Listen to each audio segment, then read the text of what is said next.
hacer un kernel que bootea. Perfecto, gracias. Repito, en este TP nosotros vamos a trabajar del lado del kernel. Van a tener que hacer un kernel que bootee y que tenga las funcionalidades básicas de todo kernel de sistema operativo, que van a ser principalmente dos manejadores de memoria, le vamos a pedir.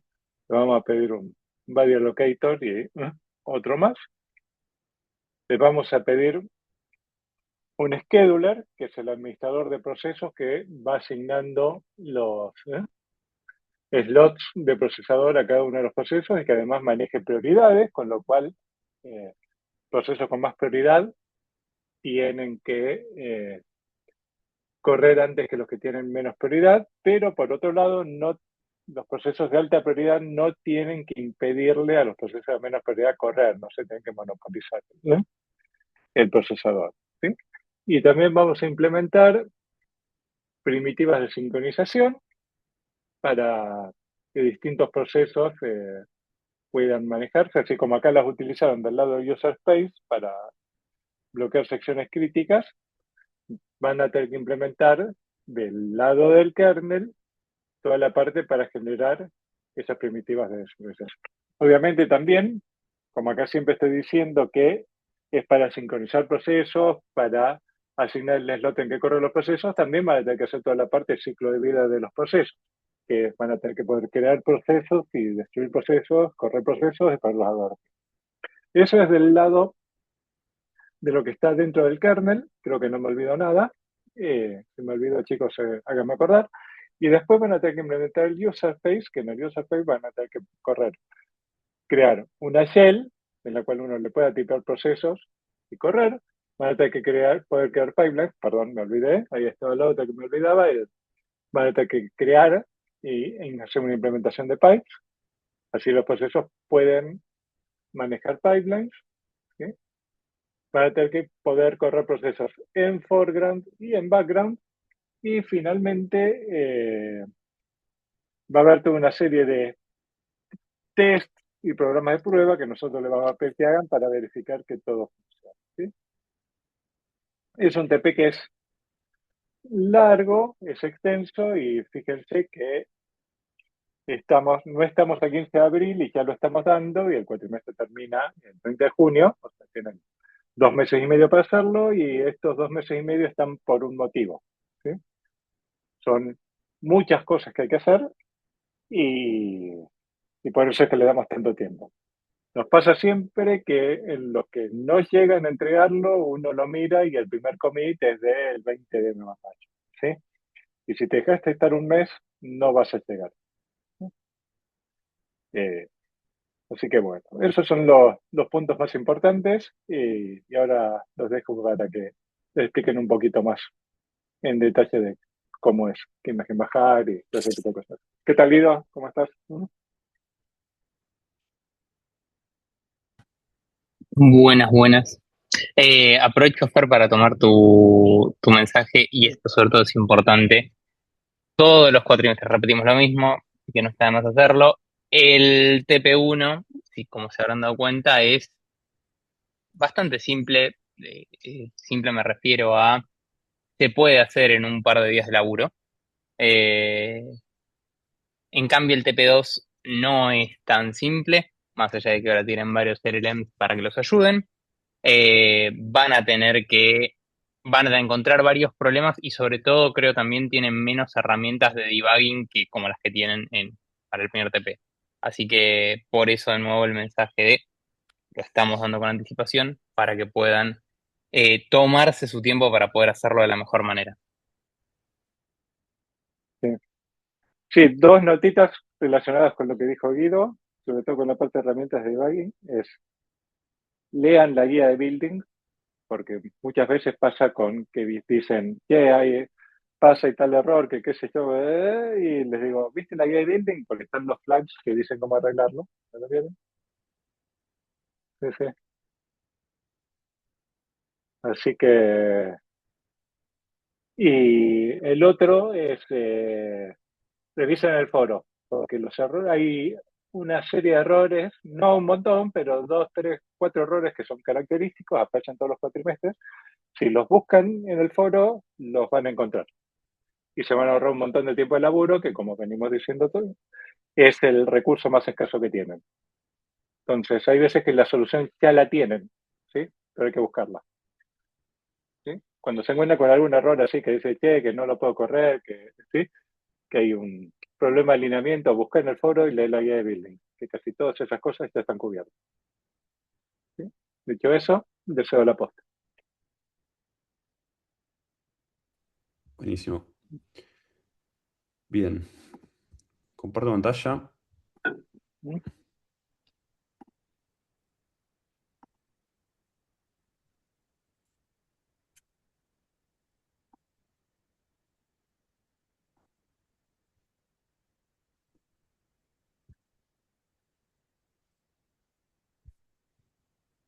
Bien. Arrancamos el TP2. Arranco haciendo pregunta al público. ¿En dónde quedaron en Arqui? ¿Cuál era el estado del trabajo práctico cuando estaban en arquitectura de computadoras y entregaron ese pseudo sistema operativo que tiene un par de cosas que no eran tan sistemas operativescas, pero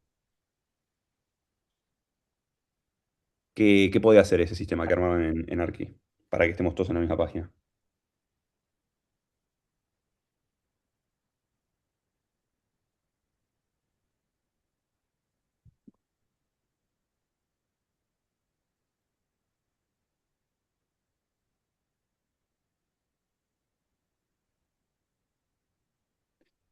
Bien, corríjanme si algo no es así, porque a veces pueden cambiar en un par de cuatrimestres, al menos cuando yo cursé la materia, se corría una sola secuencia de instrucciones que se lupeaba en una terminal, se podía manejar interrupciones de teclado, se podían manejar interrupciones de hardware, como por ejemplo el timer tick, eh, había que implementar todo lo que era la tabla de toda la IDT, tenía que haber manejo de excepciones.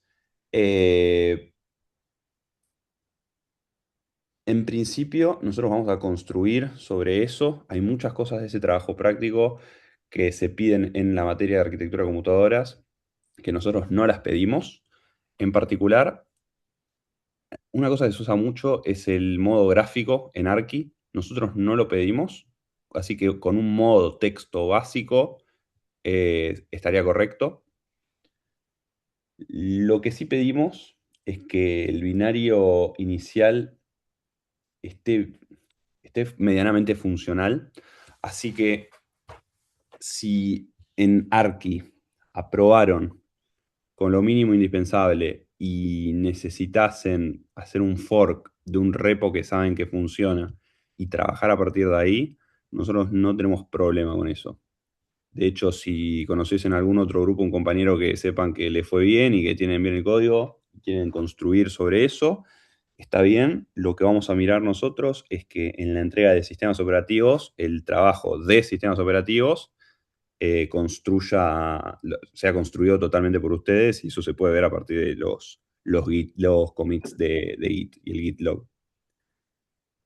Ahora, ¿por qué les pedimos que la base funcione? Porque si no, se van a encontrar con problemas que no son de sistemas operativos, sino que son de arquitectura de computadoras. Por ejemplo, si tienen errores en el manejo de excepciones, si tienen errores en el manejo de interrupciones. Nosotros construimos sobre eso y cualquier problema que haya se arrastra y después es muy difícil de debuguear. ¿Hasta acá alguna pregunta? ¿Estamos todos de acuerdo? Principalmente en lo que hacía el trabajo práctico desde Arqui. Bien. Una cosa fundamental acá va a ser la separación entre dos espacios, el espacio de usuario y el espacio de kernel. El espacio de usuario y el espacio de kernel, ¿qué, qué- qué son? ¿Cómo se distinguen uno del otro? Bien, en el, llamémoslo, sistema operativo que se implementa en Arqui, uno puede estar en el espacio de usuario y sin querer o queriendo podría hacer un acceso directo a página de memoria del kernel. Está todo mapeado sobre el mismo espacio, no hay ningún problema de segmentación, no hay paginación, no hay absolutamente nada. Así que cualquiera le puede hablar a cualquiera, pero nosotros, como es una materia académica de sistemas operativos, les vamos a pedir que cuando el código que vamos a suavemente describir como espacio de usuario quiera pedir un recurso del sistema operativo que va a estar alojado en el espacio del kernel, esa comunicación sea solamente a partir de system calls. ¿Qué quiere decir? Que si nosotros identificamos una llamada, una llamada función en el espacio de usuario directamente al kernel, le hace, por ejemplo, que un proceso de la terminal en el user space hace un poll del teclado, del buffer del teclado directamente, eso está mal. ¿Bien? La idea es que haya un conjunto de aplicaciones, esas aplicaciones están en el espacio de usuario, esas aplicaciones van a pedir recursos del sistema operativo, será un semáforo, será memoria, será crear un proceso, lo que sea, al sistema operativo. El sistema operativo le expone un contrato al espacio de usuario para poder consumir y poder pedir todas esas cosas que necesita para funcionar y para desarrollar las aplicaciones. Entonces es bastante simple si uno lo piensa, la arquitectura. El sistema operativo está construido para ofrecerle al espacio de usuario servicios y los expone a través de un contrato. Ese contrato son las system calls. ¿Bien? El contrato en particular, o sea, qué numerito mando por la system call, eso arbitrario, eso completamente a diseño de ustedes, pero en principio esa es la idea. Bien. Vamos a empezar y van a ir habiendo comentarios que me van a ir saliendo a medida que vayamos con la aplicación. La primera parte, bloque fundamental, es el manejo de memoria. Es un memory manager. ¿Por qué? Todo lo que construyamos en el trabajo práctico se va a construir sobre el manejador de la memoria, el administrador de memoria. Nosotros les vamos a pedir dos administradores de memoria que tienen que tener dos funcionalidades: reservar y liberar memoria, y se tiene que consultar el estado de la memoria.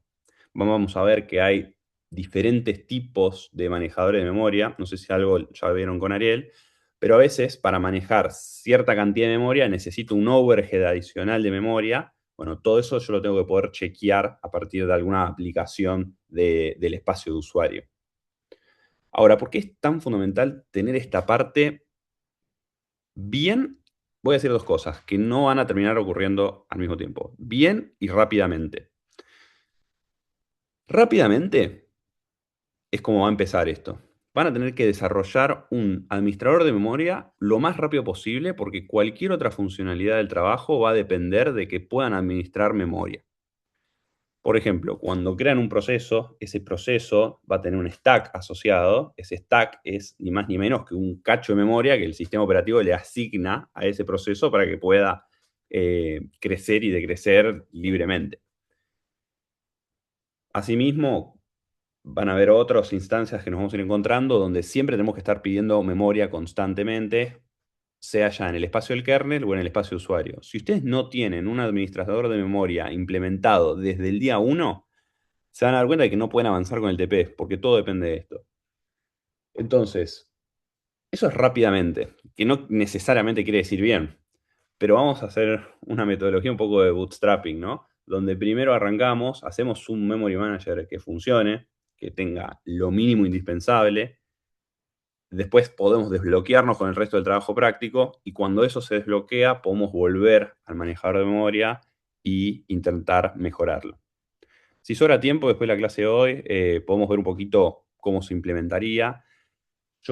Mi consejo es que hoy día un memory manager trivial podría ser implementado en una tarde, o diría un domingo de lluvia. Así, ese memory manager no va a ser perfecto, va a tener algunas funcionalidades que le faltan, pero está bien, porque ya con tener una primitiva que le diga, que le permita al sistema operativo pedir memoria de algún lado y guardarla para su uso posterior, ya vamos a tener más que suficiente para seguir. Algo que es importante es, vamos a tener dos tipos de administrador de memoria, o mejor dicho, vamos a pedirles dos implementaciones diferentes del administrador de memoria. Uno que puede ser a elección de ustedes, no ponemos restricciones, y otro que tiene que ser estrictamente el sistema o el algoritmo BudDy para asignación de memoria. Entonces ahora tenemos dos implementaciones que se tienen que comportar de la misma manera. O sea, esas dos implementaciones tienen que consumir el mismo contrato porque ustedes, por ejemplo, cuando hacen malloc, ustedes no se preocupan cómo malloc está implementado por atrás. Si usa un algoritmo o usa el otro. Ustedes saben que usan malloc y ese contrato se respeta. O sea, yo hago malloc y me viene un bloque de memoria o me vuelve null. ¿Bien? De la misma manera, free. Yo sé que si hago free sobre un puntero que había sido asignado, lo libera y si no, me devuelve null. Entonces, ¿cómo hacemos esto?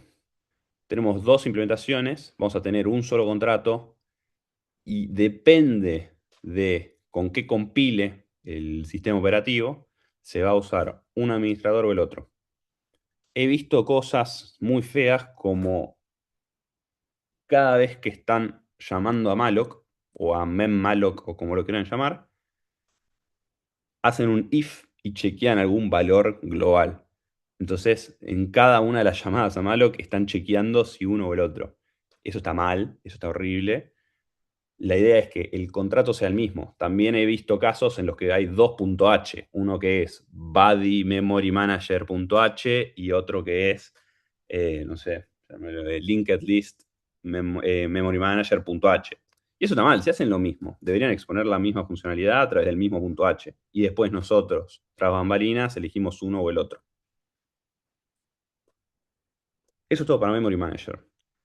Les vamos a dar una serie de tests. Que los tests son escritos por la cátedra, son diferentes, tienen diferentes cosas que se van testeando. Ustedes los tienen que correr, tienen que funcionar y tienen que ser ejecutables como un comando de la terminal.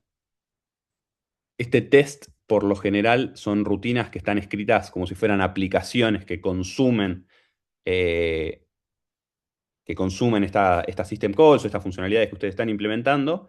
Ustedes la tienen que traducir a su sistema operativo, no tiene que haber muchas modificaciones y se tiene que poder verificar a través de la terminal que el test está haciendo lo que tiene que hacer.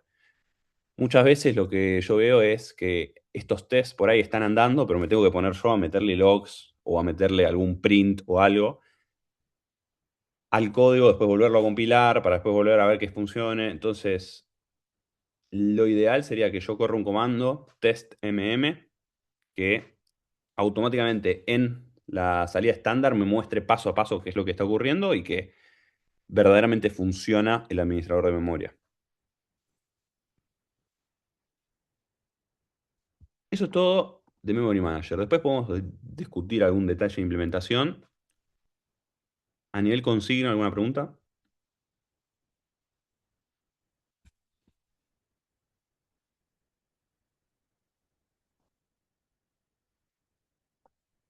Bien, asumimos que no. El siguiente paso es crear procesos. Es la parte más difícil de arrancar. Es una parte que cuesta bastante arrancar, pero una vez que ya está fluyendo va y cuando le agarran la mano siento, al menos en mi experiencia, que va un poquito más. Hay varias cosas que se pueden hacer con los procesos. Yo las separaría en tres. La primera es la creación del proceso en sí. Bien. O sea, un proceso que lo puedo crear, lo puedo encolar, se puede alternar entre los diferentes procesos. El procesador, a medida que va pasando el tiempo, le asigna un quantum de tiempo a cada proceso y se va haciendo todo el context switching de los mismos. Se puede matar un proceso. Los procesos pueden correr diferentes programas, que en este caso van a ser punteros a función. En este primer paso, que es bastante amplio, los procesos son todos, podrían empezar incluso todos los procesos iguales, cuando están haciendo el bootstrapping de todo esto, podrían hacer que todos los procesos empiecen con el mismo puntero a función. Bien, una vez que eso están dando, ¿cómo hacemos después para que poder elegir dinámicamente qué puntero a función le paso a un proceso cuando lo estoy creando. Toda esa parte ya tiene una complejidad suya y yo no avanzaría hasta que todo eso esté andando a la perfección. Es decir, procesos, se crean los procesos, se les pasa un instruction pointer, o se les pasa sí, un instruction pointer, arranca a correr el proceso, si es necesario, cuando el proceso termina, se libera toda esa memoria y ya. Ahora, sobre eso vamos a construir diferentes cosas. Un posible camino es implementar todo lo que son las prioridades del scheduler.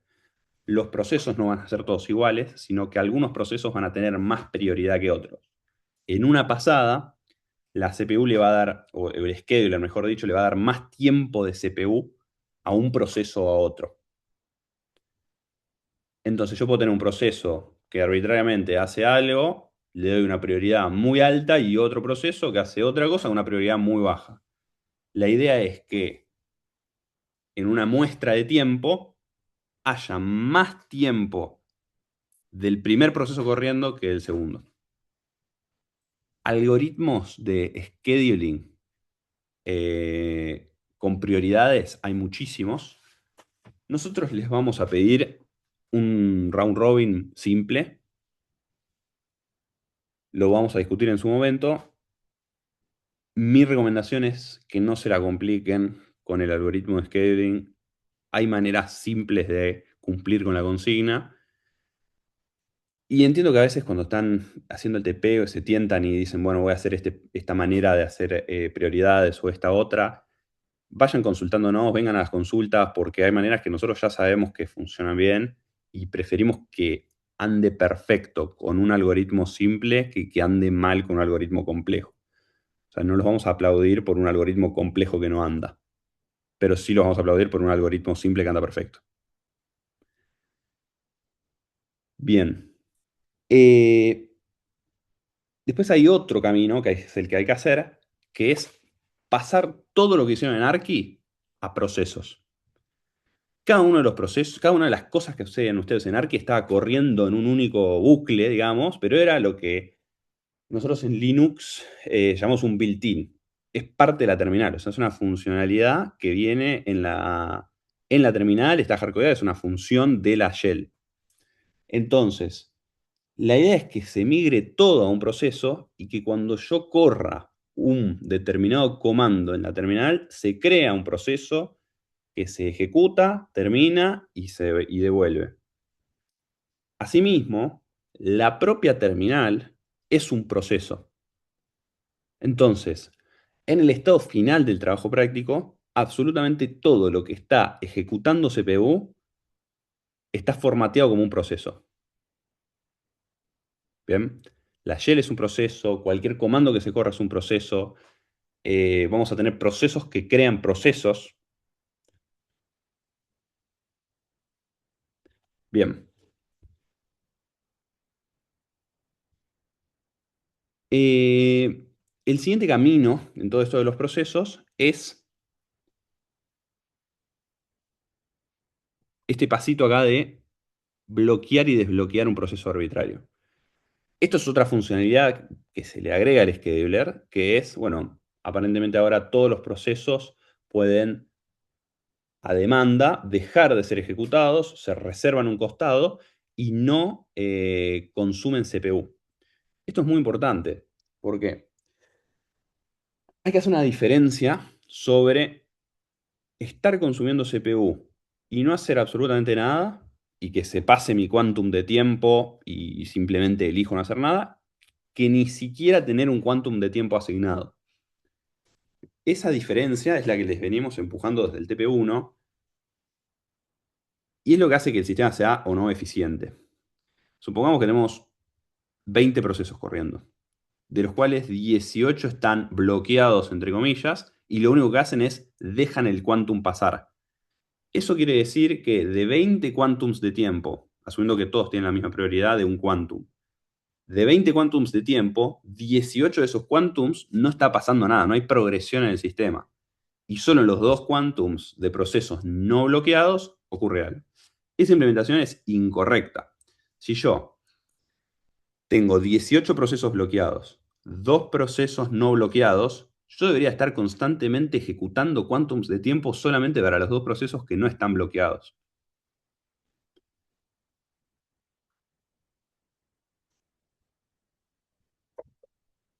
Bien, lo siguiente, y que no es para nada fácil, y acá quizás está mencionado un poco por lo bajo, y me parece que es la parte fundamental de procesos como tal, que es esperar a que los hijos terminen.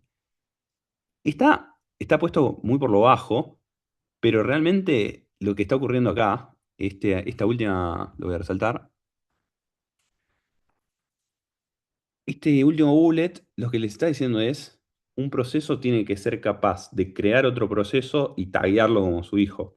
Entonces se termina generando una jerarquía de procesos donde un proceso es hijo de otro. Esto abre varias cosas, pero principalmente lo que termina ocurriendo es que si un proceso es hijo de otro, el proceso padre va a tener que poder esperar a los hijos. Y vamos a tener dos tipos de procesos que se van a poder correr. Un proceso que se corra y el padre nunca lo tenga que esperar para seguir ejecutando. Y de la misma manera vamos a tener un proceso hijo y el padre que se va a tener que bloquear hasta que ese hijo termine. ¿Han visto esto en algún otro momento de la materia? ¿Les suena?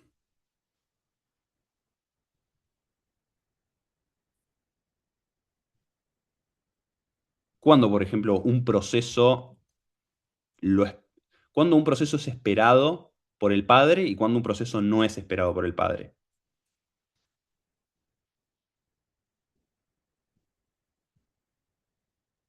¿Algún ejemplo?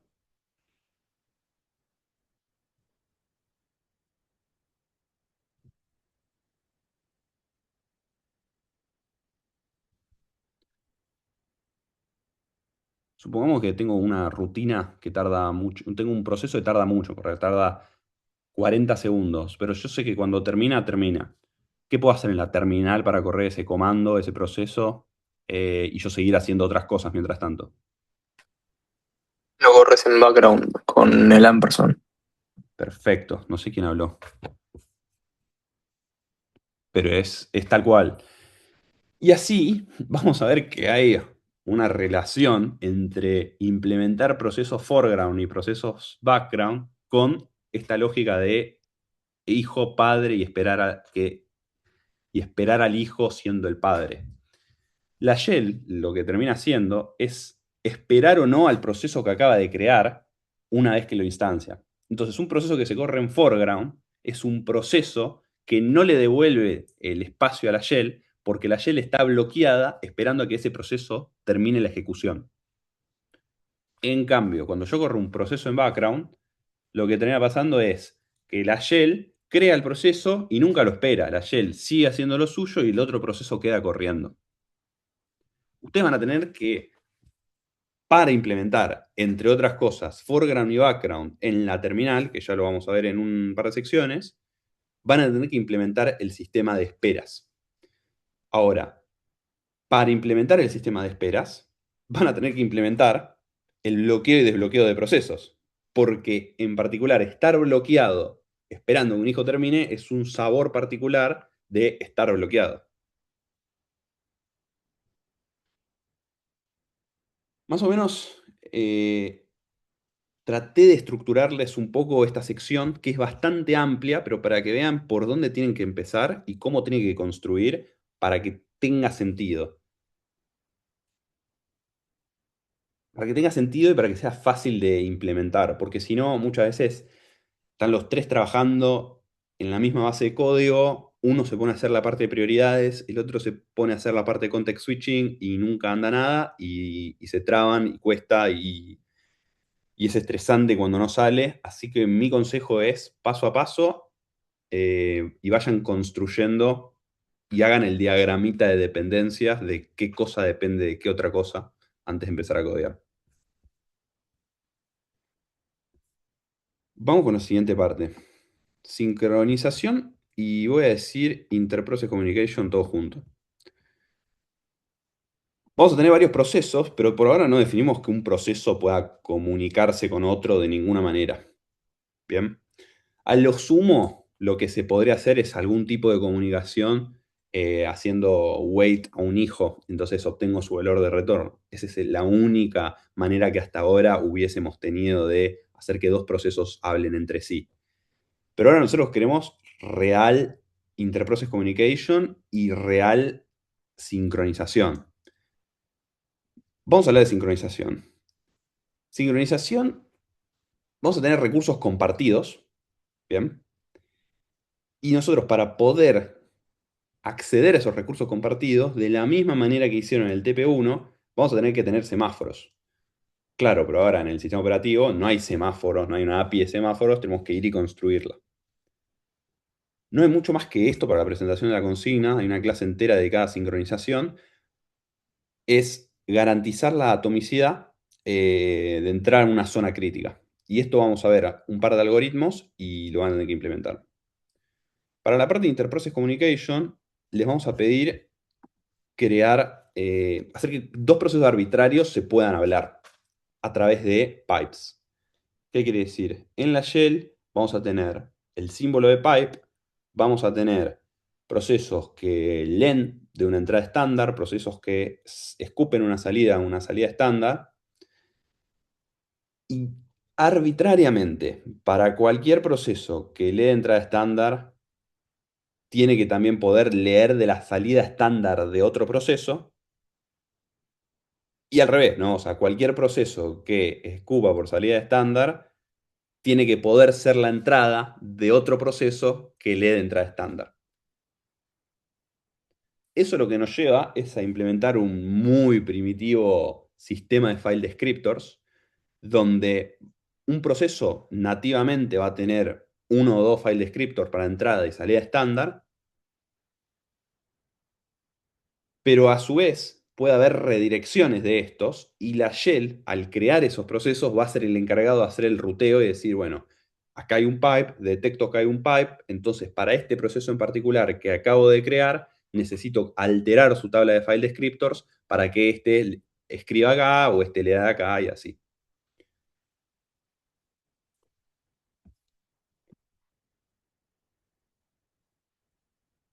Vamos a iterar un poco por las aplicaciones de user space.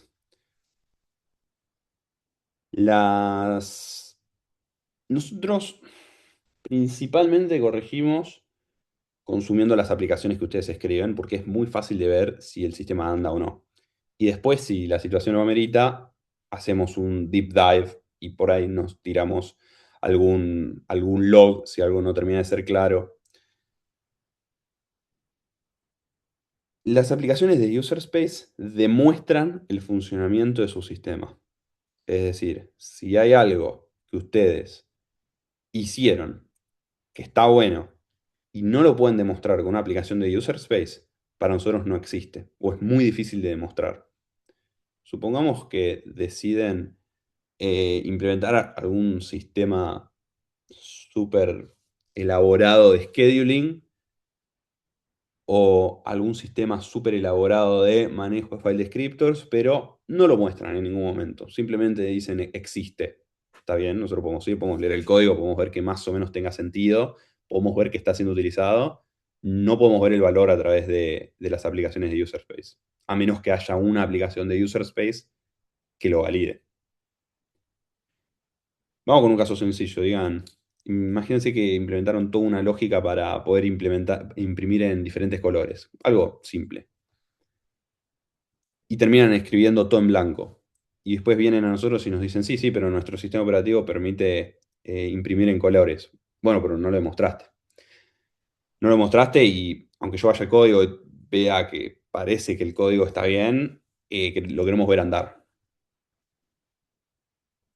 Así que cualquier cosa que implementen, cualquier cosa que quieran que veamos, tiene que estar demostrado en una aplicación de user space. Vamos a hablar un poco de la shell. La shell es un proceso en sí. Esto ya lo hablamos, tiene que haber un manejo del foreground. lo podemos hablar un poquito más en profundidad después, se tiene que poder hacer un pipe de exactamente dos procesos, o sea, cero o no hacer pipes o pipear dos procesos. No necesitamos, no les vamos a pedir que se pipeen más de dos procesos.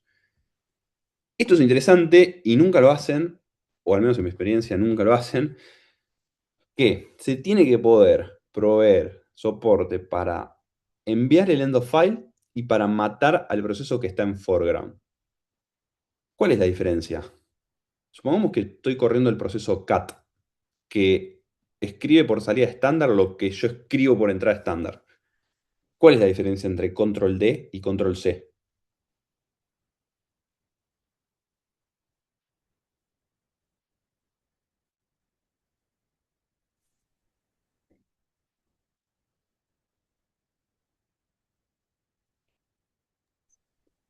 En uno deja de escribir automáticamente, o sea, en control C, y el otro termina de leer la entrada estándar y ahí deja de escribir. Bien, o sea, cuando yo tecleo control C, ahí lo que pasa es el proceso inmediatamente se mata, se saca de la lista, o sea, se lo saca de la lista de listos o de la lista de bloqueados y y se lo finaliza abruptamente de una manera no natural. Cuando yo mando control D, lo que pasa es que yo estoy escribiendo a la entrada estándar o al pipe el end of file, o sea, con control D estoy escribiendo a la entrada estándar el end of file. Eso quiere decir, y este control D de acá me está diciendo que su implementación de pipes y su implementación de read en general tiene que tener manejo del end of file. Y que si la system call read detecta un end of file, simplemente retorne de alguna manera algún valor particular para detectar que hay que salir del bucle y no tiene que seguir leyendo. Bien. PS tiene que listar los procesos y toda la información que mencionamos acá. Loop es un proceso muy sencillo, lo único que hace es imprime el ID con un saludo cada determinada cantidad de tiempo. Bien. Este es un detallito. La espera deberá realizarse de forma activa. ¿Qué es lo que hacemos nosotros con Loop? Con Loop es muy fácil ver, por ejemplo, las diferentes prioridades de los procesos. Supongamos que corro tres comandos loop y cada uno tiene el doble de prioridad que el otro, o sea que el comando con más prioridad tiene 4 veces prioridad del de menos prioridad. Uno lo que esperaría ver ahí es del proceso que tiene más prioridad, ver más instancias impresas, y del proceso que tiene menos prioridad, ver menos instancias impresas. Más o menos a lo largo del tiempo, esperaría ver, supongamos que hago A, B, C, y A tiene la mayor cantidad, de la mayor prioridad, uno esperaría ver 4 A's, 2 B's y una C, más o menos. Depende del algoritmo que elijan, pero esa es principalmente la idea. ¿Por qué les pedimos que la espera sea activa? Justamente porque si no fuese activa y el proceso se bloquease, como los procesos no están ejecutando, no están consumiendo CPU, todos terminan consumiendo un quantum, entonces independientemente de la prioridad que tengan, consumen un quantum de tiempo y no se puede ver claramente la diferencia de prioridades. Ahora, kill mata un proceso, nice cambia la prioridad de un proceso para arriba o para abajo. Este es importante, nice también es importante, pero este es un poquito tramposo, que es bloquear, que es cambiar el estado de un proceso entre bloqueado y listo, dado su ID. Esto es una fuente de error importantísima. ¿Por qué razón se puede bloquear un proceso? Díganme, al menos 3 de las que ya charlamos.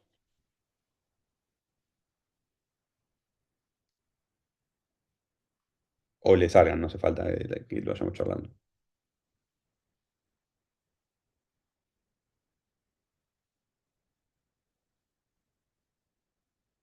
Bien. Eso ya te agrupa un montón, ¿no? Yo preguntaba más por casos puntuales, pero sí.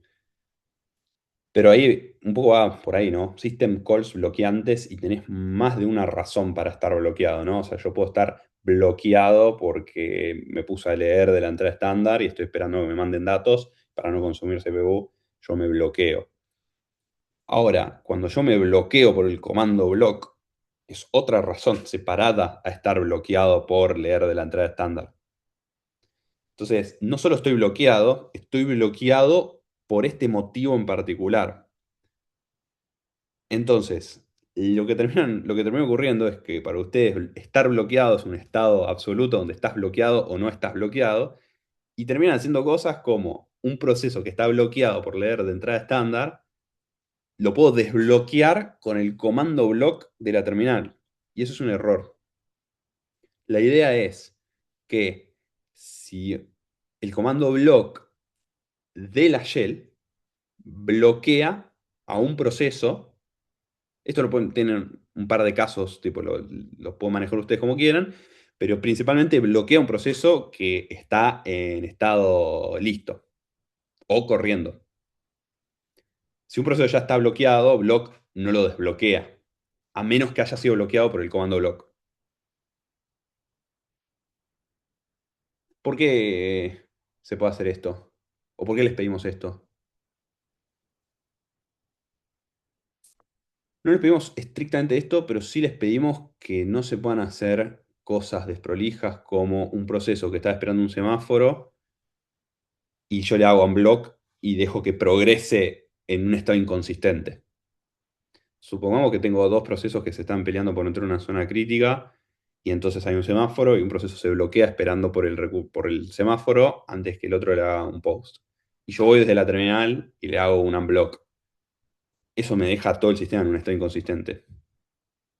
Diseñen alguna manera de evitarlo y documentenlo. CAT, tal como lo conocen, escribe a la salida estándar lo que recibe por la entrada estándar. WC cuenta la cantidad de líneas del input. Filtra las vocales. Yo por lo general, para debuguear, me gusta implementar un comando red. Un comando que hace como cat, pero imprime en un color en particular.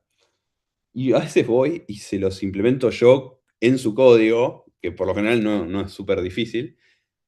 Y eso me permite a mí ver qué pipes están funcionando correctamente y cuáles no. ¿Qué quiere decir esto? El requisito funcional es que cualquier proceso se pueda pipear con cualquier otro. Y si yo vengo y creo un proceso que haga algo particular, en este caso imprimir en rojo por la terminal, yo puedo ir uno por uno todos los comandos que ustedes implementaron, irlo pipeando con red, y si la salida estándar no es color rojo, hay algo raro ahí con los pipes que no lo diseñaron de manera generalista, lo diseñaron ad hoc para cada combinación de procesos.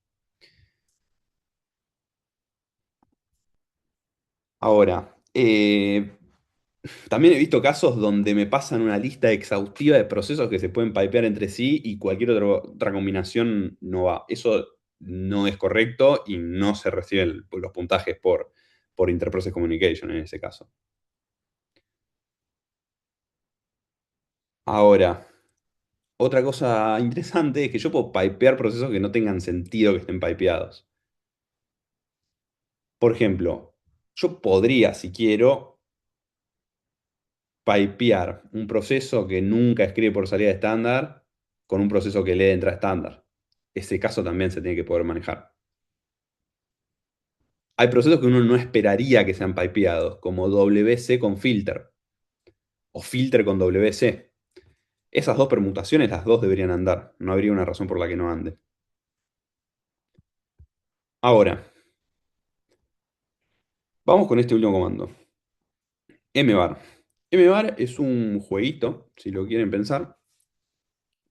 Todo construido en función de procesos, interprocess communication, sincronización, absolutamente todo. Y es un poco la cereza del pastel del TP, en el sentido de que nosotros podemos corregir 90% de la funcionalidad del TP a partir de mbar bien implementado. ¿Qué hace mbar? Mbar instancia una memoria compartida, que es un byte de memoria compartida, llamémoslo, las primitivas de sincronización necesarias para hacer lo que estoy a punto de describir. Instancia n escritores a la memoria compartida y m lectores de la memoria compartida. Esa memoria compartida es un byte. Vamos a tener múltiples escritores que se van a pelear por dejar un dato en ese byte de memoria, y vamos a tener múltiples lectores que se van a pelear por intentar levantar ese dato de la memoria compartida. ¿Qué es lo que termina ocurriendo? Tenemos muchos escritores, muchos lectores, todos se pelean por escribir o por leer de esa memoria compartida, y con eso podemos jugar. Los escritores, para identificar a uno o al otro, van a imprimir letras en mayúscula, A, B, C, D, hasta la letra que sea. Los lectores, al leer el dato, van a escribir por salida estándar en un color en particular. Si todo anda bien, los procesos se tienen que poder crear. Los procesos escritores se van a lanzar encima del byte de memoria compartida, van a todos intentar escribir al mismo tiempo, todos se van a bloquear, menos uno, que va a lograr escribir a esa memoria compartida. Del lado de los escritores van a estar todos intentando leer de la memoria compartida, y solamente se va a desbloquear uno cuando efectivamente haya algo para leer. O sea, nadie está haciendo espera activa acá. Cuando el pedacito de memoria está vacío, algún escritor escribe y deja un dato. Ahora, cuando hay un dato, alguno de los lectores lo lee. En todo otro momento, escritores y lectores están bloqueados. Los escritores van a estar bloqueados cuando ya hay algo escrito, y los lectores van a estar bloqueados cuando no hay nada para leer. Eso lo que va a generar es un patrón donde vamos a tener letras, diferentes letras en diferentes colores, dependiendo de las combinaciones de escritores y lectores que nosotros tengamos. Entonces yo puedo crear una cantidad arbitraria de escritores, una cantidad arbitraria de lectores, y todo debería fluir. No debería haber inanición, porque si la implementación de ustedes falla, pasaría que creo 5 lectores y veo solo 2 colores. Quiere decir que hay 3 procesos que tienen inanición porque nunca están pudiendo acceder a la memoria compartida. De la misma manera, podemos jugar con esos procesos, porque esos son procesos y yo puedo correr son procesos que se están corriendo en background, y yo puedo correr comandos en la terminal para manipular a esos procesos. Los puedo bloquear, los puedo desbloquear, los puedo matar. Entonces, si yo vengo con 2 procesos lectores, vamos con este caso acá. Bien, tengo 2 procesos lectores, 2 procesos escritores. Los procesos escritores escriben la A y la B, los procesos lectores imprimen en rojo o negro. Y se mata al escritor B tras un tiempo. Entonces empieza, y al principio tanto el escritor A como B están presentes. Después el escritor B se mata, y después tenemos solamente instancias de la letra A, pero los lectores siguen leyendo. Entonces tengo 2 colores, una sola letra. Supongamos ahora que se le sube la prioridad a uno de los 2 escritores, y tengo un solo lector para simplificar el caso. Como estos procesos son todos iguales y todos inician con la misma prioridad, pero yo le subo la prioridad a uno, uno esperaría ver más instancias del proceso con mayor prioridad.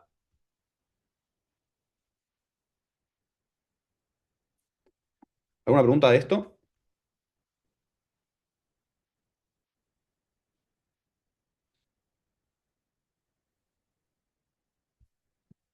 Bien.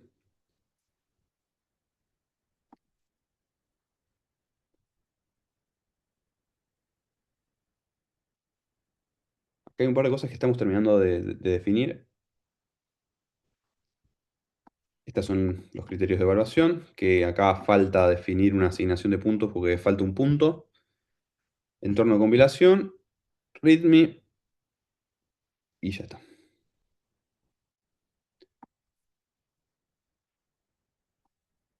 Bien. Esa es la presentación del TP. ¿Alguna pregunta?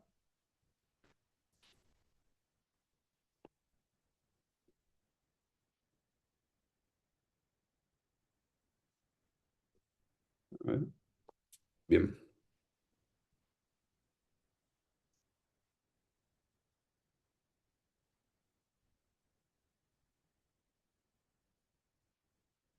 Genial.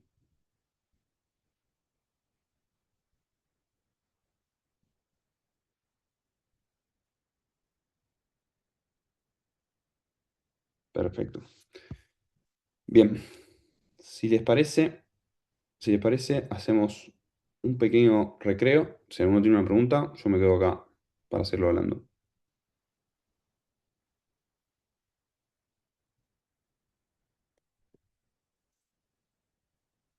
¿Les parece bien volver I10?